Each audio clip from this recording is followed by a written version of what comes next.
இப்போ விஸ்வகர்மா மட்டும் நம்ம இந்துக்கள்லையும் விஸ்வகர்மா பிரிக்கவே முடியாது, அது எல்லாத்துக்கும் தெரிஞ்சது. ஆனால் இப்போ விஸ்வகர்மா மட்டும் நம்ம சொன்னதுனால எத்தனை பேர் நம்ம எல்லாம் ஆர்ப்பாட்டம் பண்ணுறோம், எல்லாம் போராட்டம். இப்போ ஏன் இந்துவாக இருக்கக்கூடிய அரசாங்கம் நடக்குது, அந்த அரசாங்கம் நம்ம அன்றாடம் கும்பிடுற கடவுளை எத்தனை கொச்சைப்படுத்தி பேசினாங்க.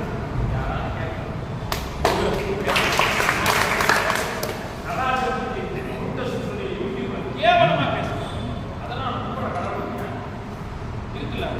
ஆனா இன்னைக்கு அரசியல் ரீதியா இருக்கக்கூடிய நாடு முழுவதும் இருக்கக்கூடிய விஸ்வகர்மா மேல எவ்வளவு மரியாதை வச்சிருந்தா நரேந்திர மோடி அவர்கள் இந்த பேரை வச்சிருக்காரு. எத்தனையோ சமுதாயம் போனீங்கன்னா மருது சகோதரர் சம்பந்தமா இருக்க மருது சகோதரர் ஒரு வீரரை பார்க்க முடியுமா?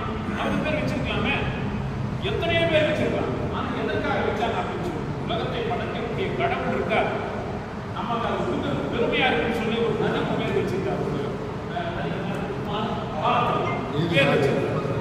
அப்போ இதெல்லாம் கொண்டு வரணும்னு சொன்னார். இந்த அங்க ஏற்கனவே ஒரு நண்பர் இருந்தாலும் வீட்டில் இருந்தாலும் சண்டை சர்ச்சிருக்கு. அந்த மாதிரி வார்த்தை அவன் போய் கடவுளாக சொன்னதை ஜாலியாக சொல்லப்பட்டது சீதாராமன் அவங்க.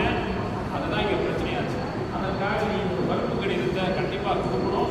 ஏன் என்னோட வேண்டுகோள் இது ஒன்றுமே தெரியாது, இதை வந்து கால்குலாஜி பண்ணி இருக்கிற குடும்பத்திலே 2ஆ பண்ணி அதில் புதுதாய் நிறைய பேர் அது இருக்கக்கூடாது நான் நினைக்கிறேன்.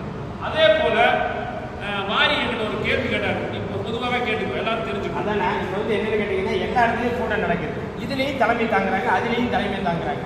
நம்ம சமுதாயத்துக்குன்னு இதுலேயும் விடை கிடைக்க மாட்டேது, அதுவும் விடை கிடைக்க மாட்டேது. தவறான ஒரு செய்தி தான் வெளியே வருது. அப்போ எதுக்கு இந்த கூட்டத்தை நடத்துறீங்க, எதுக்கு எங்களை கூட்டு வெளியே எடுக்கிறீங்க? பொதுவாக கேட்டால் தான் தெரியும், ஒரு கேள்வி கேட்டால் தான் அதை சுதந்திரம்.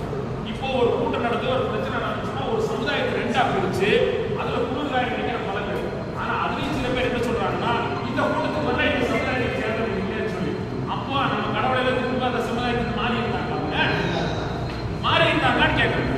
அப்போ விஸ்வகர்மா சமுதாயமும் இந்து சமுதாயமும் இல்லையா? அடுத்த கடவுளை கொடுத்துட்டு பொழுது ஊர் போட்டா நீங்க வந்து போராட்டம் பண்ணணும் அப்படின்னு சொன்னா எங்களை வச்சுதான் நீங்க என்ன அரசியல் பண்ற மாதிரியே பண்றீங்க. எங்க சமுதாயத்தை வச்சுதான் எல்லாத்தையும் வச்சு இங்கிட்டு பாதி அங்கிட்டு பாதி நடுவுல நிக்க விட்டு சொந்த விட்டுறீங்க.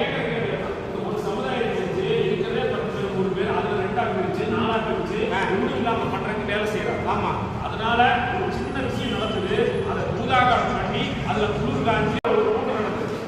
அந்த கூட்டத்துல இப்போ சாமி இருந்தாங்க, இந்த கூட்டத்துல பாதி பேரும் அவங்க எதிராக இருக்கிறது